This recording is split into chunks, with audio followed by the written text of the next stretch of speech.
오늘 우리가 나눌 하나님의 말씀은 창세기 제3장 19절부터 21절입니다. 창세기 3장 19절부터 21절입니다.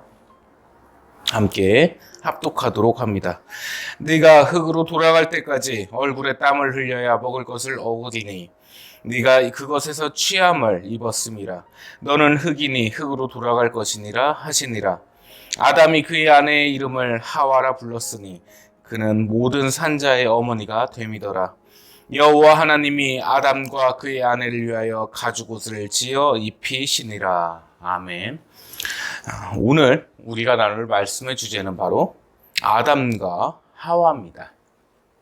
설교 제목은 과연 아담과 하와는 천국에 갔을까? 라는 주제로 오늘 말씀을 한번 나눠보도록 하겠습니다. 근근히 많은 질문들을 받게 됩니다. 과연 아담과 하와가 천국에 갔겠습니까? 라는 질문을 받게 돼서 오늘은 이 말씀을 가지고 한번 나눠보려고 합니다. 먼저 아담과 하와는 원죄를 짓게 된 범죄자였습니다. 뱀이 마귀가 하와를 꼬드기기 시작했죠. 하나님께서 그리도 먹지 말라고 하신 그 선악과를 뱀의 교계의 간교함에 넘어가서 먹게 되었어요. 그 선악과를 먹게 되었는데 자기만 그것을 먹는 것이 아니고 남편인 아담에게 그것을 권유하게 됩니다. 뱀이 유혹할 때와 같은 이야기를 하면서 유혹을 하죠. 하나님께서 이 선악과를 먹지 말라고 하신 이유가 하나님과 똑같이 되기 때문에 그렇다. 우리가 이것을 먹으면 하나님과 같이 영안이 밝아져서 모든 것을 지배할 수 있고 모든 것을 누릴 수 있는데 하나님께서 그것을 막으시기 위해서 우리를 못 먹게 하신 것이다. 내가 지금 먹고 보니 선악과를 먹고 보니 모든 것이 다 보인다. 그래서 같이 먹게 되었습니다.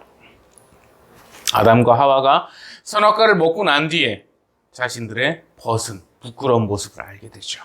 이것은 바로 죄를 알게 되었다는 것을 의미합니다. 하나님께서 말씀하십니다. 저희가 우리와 같이 죄와 선과 악을 알게 되었으므로 우리와 함께 할 수 없느니라. 그래서 에덴 동산에서 쫓아내시죠. 그러면 이렇게 볼 수가 있습니다. 정말 하나님과 같이 우리라고 지칭하신 그 하나님과 같이 아담과 하와가 하나님과 같이 됐나 보다. 그러나 그것은 하나는 알고 둘은 모르는 얘기에 불과합니다. 실제로 신학의 학설 한 군데가 존재는 합니다. 그래서 선악과가 진짜 하나님이 될 수 있는 과일이었다. 이렇게 주장하는 잘못된 신학론도 있습니다. 왜 잘못됐냐면 인간은 하나님께서 만드신 피조물에 불과했습니다. 흙으로 창조된 일개 피조물이었어요. 거기에 하나님께서 숨을 불어넣으셔서 영을 갖게 되었죠. 그리고 흙으로 육이 생겼습니다. 그리고 혼이 생겨서 정신이 생겼습니다. 바른 것을 판단할 줄 알고 잘못된 것을 판단하는 정신이 생겼어요. 그런데 이 하나님께서는 모든 선과 악을 지배하시는 분이십니다. 그래서 잘못된 것을 판단하시고 옳은 것을 판단하시는 모든 만물의 주제이십니다. 그러나 피조물이 그 선과 악을 알게 되는 순간 자신은 부끄러워질 뿐입니다. 그 이유는 완벽할 수가 없기 때문이죠. 사람이 어떻게 완벽할 수가 있겠습니까? 하나님의 피조물에 불과한데요. 불완전한 생명체인데 어떻게 완전할 수가 있고 완벽할 수가 있으며 무음할 수가 있겠습니까? 그래서 하나님께서는 그 아담과 하와를 너무 사랑하셨기 때문에 이 선과 악을 알지 못하게 하셨다는 겁니다. 내 자녀이기 때문에 이들이 선과 악을 아는 것이 아니고 내 품에서 이 에덴 동산에서 모든 것을 누리면서 함께하기를 원하셨습니다. 그러나 결국 아담과 하와는 그 하나님의 명령을 어기고 선악과를 먹게 되죠. 그로 인해서 아담과 하와는 범죄라는 것을 짓게 되었고 그로 인해서 타락하게 됩니다. 하나님께서 말씀하셨습니다. 저 선악과일은 먹지 말되 그것을 먹는 날은 정령되가 죽으리라. 자, 그러면 하나님의 말씀대로면 아담과 하와는 바로 죽었어야 됩니다. 선악과를 먹는 순간 죽었어야 되고요. 영과 육이 모두 죽었어야 됩니다. 그러나 하나님께서는 그 아담과 하와를 죽이시지 않으셨습니다. 본문 말씀을 21절을 보겠습니다. 여호와 하나님이 아담과 그의 아내를 위하여 가죽옷을 지어 입히시니라. 먼저 전제를 말씀드리도록 합니다. 이 가죽옷이라고 하는 것은요, 동물의 가죽으로서 만든 옷입니다. 그러면 그 가죽옷을 만들기 위해서는 동물을 죽여야 됩니다. 동물이 피를 흘려야 된다는 것입니다. 그 피를 흘려야 그 동물을 죽여서 가죽을 만들어서 옷을 제작할 수 있는 것입니다. 즉, 하나님께서는 아담과 하와를 죽이시지 아니하시고 그 동물을 통해서 대속을 하셨다는 겁니다. 아담과 하와를 바로 죽이셔야 함이 마땅하실진데 하나님의 자녀이기에, 사랑하시기에, 아끼시기에, 소중히 여기셨기에 죽이시지 않으시고 동물로서 대속을 하셨다는 사실입니다. 그래서 아담과 하와가 천국에 갔는지 지옥에 갔는지는 여기서 분명 우리가 알 수 있게 됩니다. 아담과 하와는 하나님께 용서를 받았고 그 용서를 받음으로 말미암아 천국에 가게 되었습니다. 그 죄값은 동물이 대신 받았고 죄를 대속해서 죽고 피를 흘려 가죽 옷이 되어 아담과 하와가 가죽 옷을 입고 에덴 동산에서 쫓겨나게 됐습니다. 여기서 한 가지 중요한 점은 또 하나를 말씀드립니다. 이 가죽 옷은 단순히 옷을 입은 것만은 또 아닙니다. 서로가 벗고 있었기에 이제 선악과를 통해서 타락했기에 선과 악을 알게 되었습니다. 죄를 알게 되었습니다. 부끄러움을 알게 되었습니다. 창피함을 알게 되었습니다. 수치심과 수모심을 알게 되었습니다. 그래서 그것을 가려주시기 위해서 그 가죽옷을 바로 입히셨다는 사실입니다. 19절 말씀을 보겠습니다. 내가 흙으로 돌아갈 때까지 얼굴에 땀을 흘려야 먹을 것을 먹고 네가 그것에서 취함을 입었다. 너는 흙이니 흙으로 돌아갈 것이라. 하나님께서는 인간을 흙으로 창조하셨다는 사실이 이 본문 말씀에 나오게 됩니다. 그래서 그 자리에서 죽이신 것이 아니고 너는 흙이니 흙으로 돌아갈 것이다. 첫 번째입니다. 두 번째는 흙으로 돌아갈 때까지 땀을 흘려야 먹을 것을 먹는다. 그 자리에서 죽이시지 않았다는 게 바로 해석이 되어버립니다. 아담의 영은, 하와의 영은 그 당시에 선악과를 먹었을 때 죽지 않았습니다. 죽지 않았다는 겁니다. 하나님께서 그들을 사랑하셨기 때문에 가죽 옷을 통해서 그 동물을 대속하셔서 살려주셨습니다. 일개 잘못된 신학관에선 이야기를 합니다. 아담과 하와가 이 선악과를 먹은 순간에 영이 죽었다. 이렇게 이야기를 하는데요. 결국 잘못된 이야기입니다. 하나님께서는 인간을 사랑하셔서 이 동물을 죽이셨을 뿐 아니라 독생자이신 예수 그리스도를 이 땅에 보내어서 대속하시게 하셨습니다. 그것이 하나님의 사랑이었습니다. 무조건적인 사랑이었고요. 그 어떤 아가페 사랑이 아닌 무조건적인 사랑이었습니다. 한 예화를 말씀드리도록 하겠습니다.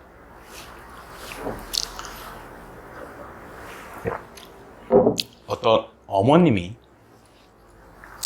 경찰서에 오시게 되었습니다. 그 이유는 아들이 이 어머님을 길에 버리게 된 것입니다. 전혀 알 수도 없는, 알지 못하는 지역에 어머님을 버리게 되었습니다. 그래서 이 어머님이 방황을 하고 있고 약간은 치매기가 보여서 경찰들이 데리고 갔죠. 경찰관들은 물어봅니다. 자녀가 어디에 있습니까? 아들입니까? 딸입니까? 그러나 그 어르신은 결코 대답을 하지 않았습니다. 자신을 버렸다는 사실이 밝혀지면 아들이 법적인 처벌을 받을까 두려웠기 때문이죠. 나를 버린 자식이라 할지라도 그 자식이 처벌받는 것을 결코 원치 않았던 어머니의 마음이었습니다.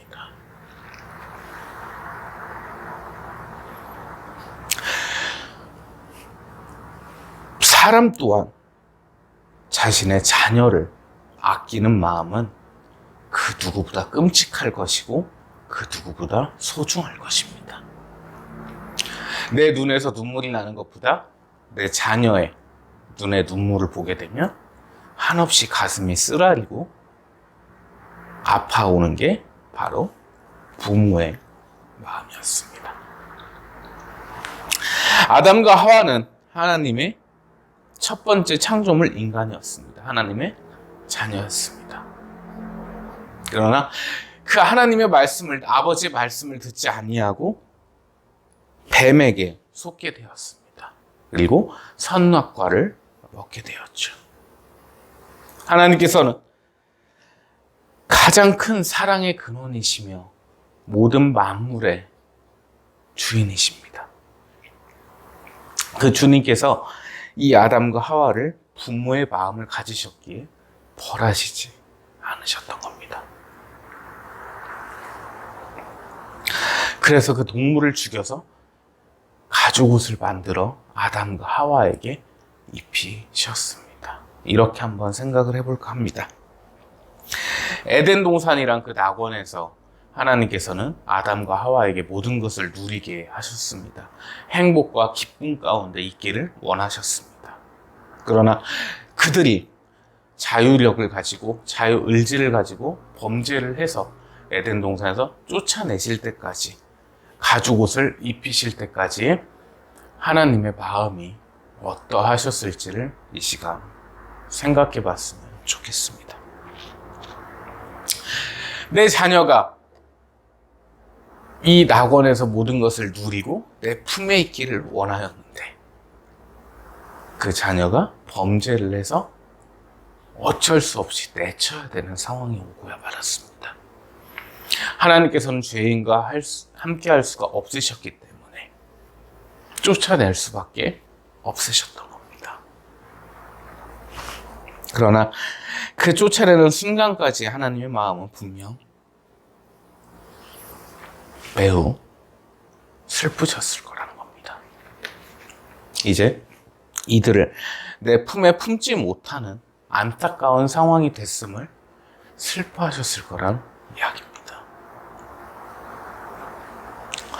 그래서 아담과 하와는 하나님의 용서함을 받고 에덴 동산에서 쫓겨났습니다. 영과 육이 죽지 않은 상태로 쫓겨났습니다. 그러나 하나님께서는 한 가지를 말씀하십니다. 네가 땀을 흘려야 먹을 것을 취할 것이다. 그때까지는 이 에덴 동산에서 모든 것을 누릴 수 있었습니다. 내가 노력하지 아니해도 하나님께서 모든 것을 누리게 하셔서 내가 먹고 마실 수 있었습니다. 그러나 오늘 이 범죄함으로 통해서 아담은 평생 땀을 흘려야 먹고 살 수 있는 벌을 얻게 됩니다. 그리고 하와는 해산하는 고통을 얻게 되죠. 아이를 낳을 때에 전혀 고통이 없는, 아픔이 없는 이 에덴 동산에서 이제 아픔을 겪어야 되고 힘듦을 겪어야 되는 두 사람의 운명이 시작된 것입니다. 그로 인해서 그 아담과 하와가 가인과 아벨을 낳았고요, 셋을 낳게 되었습니다. 그리고 그들이 바로 우리의 조상이 되어서 우리 인간은 지금도 땀을 흘려야 먹고 살 수 있으며 여자는 아이를 해산할 때에 고통을 받게 되었습니다. 첫 번째, 그리고 두 번째, 세 번째로 정리를 해보도록 하겠습니다. 첫 번째, 아담과 하와는 결코 지옥에 간 것이 아닙니다. 하나님께서 가죽 옷을 입히셨다는 것은 동물을 통해서 그 피를 흘려서 대속을 시키셨다는 것이고, 그로 인해서 아담과 하와는 용서함을 받아서 죽지 아니하였습니다. 두 번째는 그 대속된 동물이 바로 우리 구주 예수 그리스도의 표상입니다. 세상 죄를 지고 가는 어린 양을 보라. 그 대속의 제물이 되는 양처럼 예수님께서는 대속을 하시기 위해서 이 땅에 내려오셨고, 그 성자 하나님께서는 십자가에서 무참히 못 박히셔서 돌아가셨습니다. 그 이유는 우리의 죄 때문이었습니다. 아담과 하와의 죄를 용서하시기 위해서 동물을 죽이셨던 것처럼 우리 모든 인간들의 죄를 위해서 하나님께서는 독생자를 무참히 죽이셨습니다. 그리고 우리는 그 부활하신 예수 그리스도를 믿으면 바로 용서함을 받아 구원을 얻게 되는 것입니다. 영과 육이 죽지 않는다는 의미입니다. 세 번째는 하나님께서는 부모의 마음을 가지셨습니다. 인간이 아무리 죄를 지어도, 아무리 악한 일을 행해도 잘못했다는 그 회개와 함께 자복과 함께 온다면 하나님께서는 언제든 그것을 용서하시며 언제든 그것을 사하여 주십니다. 그 죄를 다시는 기억하시지 아니하시고 다시는 그 죄를 말씀하시지 아니하십니다. 언제나 용서하시며 언제나 무한한 사랑으로 우리를 품으시기 때문입니다. 한없으신 그 부모의 마음을 가지신 아버지 하나님께 이 한 주간 우리가 살아갈 때에, 그리고 지난 한 주를 살은 모든 죄들을 내려놓으시기를 바랍니다. 분명 우리는 하루하루 죄 가운데서 살았을 것입니다. 선악과를 따먹은 아담과 하와처럼 교만해진 마음으로 하나님께서 명하신 것들을 지키지 못했을 것입니다. 그러나 그 죄에 대해서 하나님을 경외하는 마음이 있고 하나님 앞에 모든 것을 회개한다면 하나님께서는 우리를 언제나 용서하십니다. 언제나 우리의 죄는 용서받으며 언제나 우리의 죄는 사하여집니다. 그 이유는 바로 우리 구주 예수 그리스도의 십자가 대속 때문이죠. 이제 또 한 주를 우리는 살아가게 됩니다. 두 가지만 기억하셨으면 좋겠습니다. 이 한 주를 또 살아갈 때 우리는 분명히 선악과를 먹게 될 것이란 사실입니다. 인간인지라 교만함으로 인해서 분명 하나님의 말씀을 어기는 일이 생기게 될 것입니다. 그러나 그 하나님께서는 그것들 또한 미리 아시며 예수님을 이 땅에 보내주셨습니다. 두 번째는 그 죄 속에 있더라도 우리가 언제나 회개하길 바랍니다. 인간인지라 불완전해서 완전치 못해서 분명 죄를 질 터인데 그 죄를 우리 하나님 앞에 함께 자복하길 원합니다. 저 역시도 마찬가지입니다.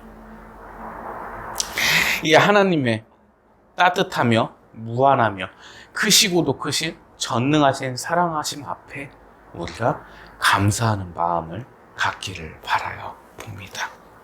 그래서 이 한 주 우리 성도님들 가정과 직장에 그리고 성도님들 개개인마다 모두 하나님을 찬양하는 목소리가 드높아지시기를 간절히 기도하겠습니다.